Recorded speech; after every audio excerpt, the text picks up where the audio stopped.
உறவுகளுக்கு வணக்கம். இந்த கலப்பிரர்கள் யாரு? இவங்க எங்கேருந்து வந்தாங்க? இவங்க தமிழர்களா இல்லை கன்னடர்களா? இவங்க எத்தனை ஆண்டு காலம் ஆட்சி செஞ்சாங்க? இவங்களோட மதம் என்ன? இதை பற்றிலாம் தெரிஞ்சுக்கணுமா? இந்த காணொளி பாருங்க. கலப்பிரர்களை பற்றி இங்கே பல்வேறு கருத்து முரண்பாடுகள் இருக்கு.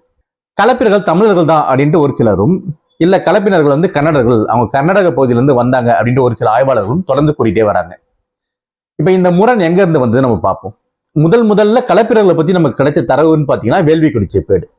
அப்போ அதுக்கு முன்பு கலப்பிரர்களை பற்றி ஏதாவது நமக்கு செய்திகள் இருக்கா அப்படின்னு நம்ம பார்க்கும் பொழுது, நடன காசிநாதனா இருக்கட்டும், இல்லை மயிலை சீனி வெங்கடசாமியா இருக்கட்டும், கல்வர் கொம்மன் புள்ளியை முதல் கலப்பிர மன்னனா சொல்றாங்க.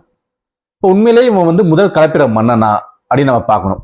இப்போ பொதுவாக என்ன நினைக்கிறாங்கன்னா, கல்வர்கள் எல்லாருமே கலப்பிரர்கள் அப்படின்ற ஒரு முடிவுக்கு வந்துடுறாங்க. அது உண்மையா அப்படின்னு நம்ம பார்த்தோம்னா, கல்வர்கள்ல ஒரு பிரிவினர் தான் கலப்பிரர்களா இருந்தாங்களே தவிர ஒட்டுமொத்த கல்வர்களும் கலப்பிரர்கள் கிடையாது. இப்ப நம்ம இதை பத்தி முழுமையா பார்ப்போம்.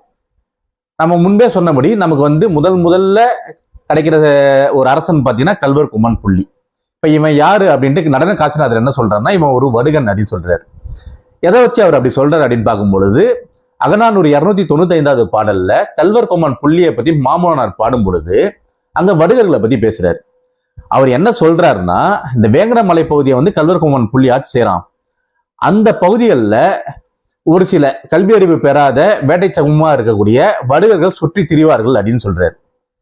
அப்ப அவன் நாட்டுல வடுகர்கள் சுற்றி திரிவார்கள் அப்படின்ற ஒரு செய்தியை மட்டும் வச்சுக்கிட்டு இவன் ஒரு வடுகன்ற ஒரு முடிவுக்கு நம்ம வர முடியுமா அப்படின்னு பார்த்தா உறுதியா முடியாது. அப்ப இவன் யாரு அப்படின்னு நம்ம தேடி பார்க்கும் பொழுது, இவன் தலையாளங்காலத்து சிறுவென்ற பாண்டிய நெடுஞ்செழியனோட படை தளபதியா இருந்திருக்கான். இப்ப இதை பத்தி எந்த ஒரு சான்றுமே இல்லை, நீயா எப்படி ஒரு கருத்து சொல்ற அப்படின்னு கேட்டீங்கன்னா, சங்க இலக்கியத்தில் அகநானூற்றுல ஒரு பாடல், கல்லாடனார் எழுதின ஒரு பாடல்ல நெடுஞ்செழியனை பத்தியும் கல்வர் கொம்மன் புள்ளியை பத்தியும் ஒரே பாடல்ல பாடியிருக்காரு. இப்போ ஒரே பாடல்ல ரெண்டு அரசர்களை பத்தி பாடினதுனாலேயே இவன் நெடுஞ்செழியனோட தளபதி ஆயிடுவானா அப்படின்னு பார்த்தோம்னா அப்படி நம்ம சொல்ல முடியாது. ஆனா நமக்கு ஒரு செய்தி மட்டும் உறுதியா தெரியுது, நெடுஞ்செழியன் சமகாலத்தவன் தான் இந்த கல்வர் கொம்மன் புள்ளின்றது நமக்கு தெரியுது. அப்ப இன்னொரு பாடல்ல அகநானூறு 27வது பாடல்ல என்ன சொல்றாங்கன்னா, வேங்கடமலையில இருக்கக்கூடிய கல்வர்கள் தரக்கூடிய யானைகளை கொற்கை துறைமுகத்துல பாண்டியர்கள் பாதுகாத்தாங்க அப்படின்றாங்க. அப்ப சங்க காலத்தை பொறுத்த வரைக்கும் ஒரு பேரரசன் இருந்தான்னா அவனுக்கு படை உதவியும் வினை உதவியும் செய்யறது யாருன்னா அது குறுநில மன்னர்கள் தான். அப்படி பாண்டியர்களுக்கு படை உதவி செய்த ஒரு மன்னனா கல்வர் கொம்மன் புள்ளி இருந்திருக்கான். வேங்கடமலையில இருந்து அவனோட யானைகள் எல்லாம் இவனுக்கு கொடுத்திருக்கான். இப்ப இவன் எப்படி வேங்கடமலைக்கு போனான்? வேங்கடமலை பகுதி இவனோட ஆட்சி பகுதியை எப்படி மாறுச்சு நம்ம பார்க்க வேண்டியது இருக்கு.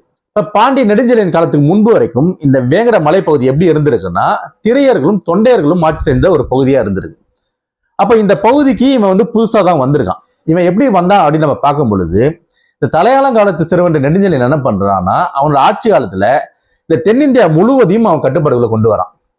அப்ப இந்த தென்னிந்தியா முழுவதும் அவன் கட்டுப்பாடுகளை கொண்டு வரும்போது இவனுக்கு பல்வேறு தளபதிகள் இருந்திருப்பாங்க. அப்படி ஒரு தளபதியா தான் இந்த கல்வர் கொம்மன் புள்ளி இந்த வேங்கட பகுதியை கைப்பற்றிக்கணும். ஏன்னா அதுக்கு முன்பு வரைக்கும் நான் சொன்ன மாதிரி திரையர்களும் தொண்டையர்களும் மட்டும் இல்லை, மலவர்களும் அந்த பகுதியில் இருந்தாங்க. இந்த மலவர்கள் யாருன்னா அதியர்கள், இந்த ஓரிக்கு அதியமான், இவங்கெல்லாம் மலவர் குடியில வருவாங்க.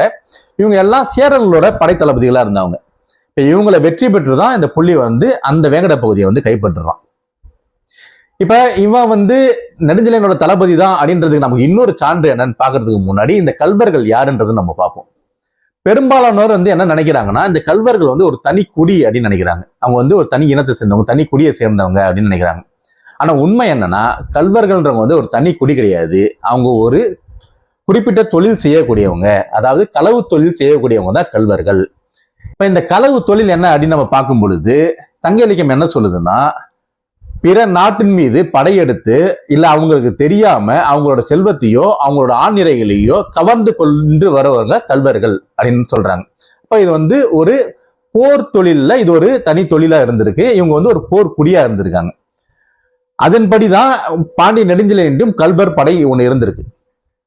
அகநானூறு 342வது பாடல்ல மதுரை கணக்காயனார் என்ன சொல்றாருன்னா, பாண்டிய நெடுஞ்செழியனையே கல்வர் பெருமகன் அப்படின்னு சொல்றாரு. அந்த பாடல்ல பாத்தீங்கன்னா கல்வர் பெருமகன் தென்னன்ற ஒரு அரசனை பத்தி பாடுறாங்க.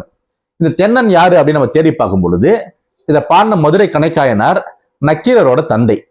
இந்த நக்கீரர் யாரோட அவைப்புலவர் அப்படின்னு பார்த்தோம்னா நெடுஞ்செழியனோட அவைப்புலவர். அப்ப நெடுஞ்செழியன் சிறு வயதுல இருக்கும் பொழுது அவரோட தந்தை நெடுஞ்செழியனை பாடியிருக்காரு. இவர் நெடுஞ்செழியனை தான் பாடினாருன்றது நமக்கு எப்படி உறுதியா தெரியுதுன்னா, இந்த இந்த நெடுஞ்செழியன் தான் முதல்ல கொற்கையில இருந்து மதுரையை கைப்பற்றினவன். அதுக்கு முன்பு வரையும் மகுதை என்ற ஒரு மன்னன் ஆட்சி செஞ்சான். மதுரையை மட்டும் கைப்பற்றல, அதுக்கப்புறம் தொடர்ந்து சில பகுதிகளை கைப்பற்றுறான். அங்க இருந்து ஆண்டிரனை எதிர்த்து போரிட்டு அவனோட பொதிகை மலையும் கைப்பற்றுறான்.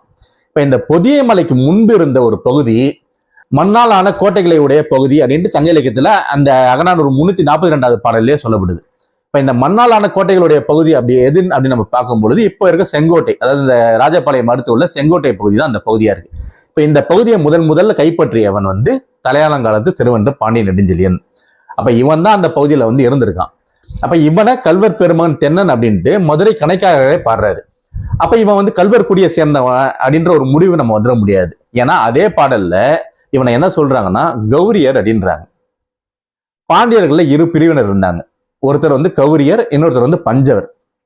இந்த கௌரியர் வழி வந்தவன் தான் இந்த நெடுஞ்செழியன். இதுக்கு சான்றா நமக்கு இன்னொரு பாடலும் கிடைக்குது. இரும்பிட தலையார்ன்ற ஒரு புலவர் என்ன பண்றாருன்னா கருங்கை ஓல்வாள் பெரும்பெயர் வழுதின்ற ஒரு மன்னனை பத்தி பாடும் பொழுது இவன் கௌரியர் மருக, இவன் கௌரியர் வழி வந்தவன் அப்படின்னு சொல்றாரு. அப்ப இந்த கருங்கை ஓல்வாள் பெரும்பெயர் வழுதி யாருன்னு நம்ம தேடி பார்க்கும்போது அவனும் நெடுஞ்செழியனதான் இருக்கான். அது ஒரு தனி ஆய்வு, அதை பத்தி நம்ம வேற ஒரு காணொலியில பார்ப்போம். அப்படி பார்க்கும் பொழுது நெடுஞ்செழியன் கௌரியரா இருக்கான். இந்த கௌரியர்கள் யாரு அப்படின்னு பார்க்கும் பொழுது தென் பரதவர்கள்ல ஒரு கிளை குடியா இருந்தவங்க தான் இந்த கௌரியர்கள். அதனாலதான் பாண்டியர்கள் மீன் சின்னத்தை பொறிச்சாங்க. இப்ப பாண்டியர்களோட குடி என்னன்னு பார்க்கும் பொழுது அவங்க பரதவர்களா இருக்காங்க, அது தென் பரதவர்களா இருக்காங்க. அதோட கிளை குடியான கௌரியர்களா இருக்காங்க. அப்ப இந்த கௌரியர் குடியை சேர்ந்த ஒரு பாண்டிய மன்னனை கல்வர் பெருமகன் சொல்லும் பொழுது அப்ப அவன் ஒரு கல்வர் குடியை சேர்ந்தவன் இல்லை. அப்ப கல்வர் குடின்றது ஒரு குடியே கிடையாது, அது ஒரு தனி பிரிவு, அது ஒரு தொழில் சார்ந்த ஒரு பிரிவு, போர் தொழில் செய்யக்கூடிய ஒரு பிரிவை தான் சொல்லுது.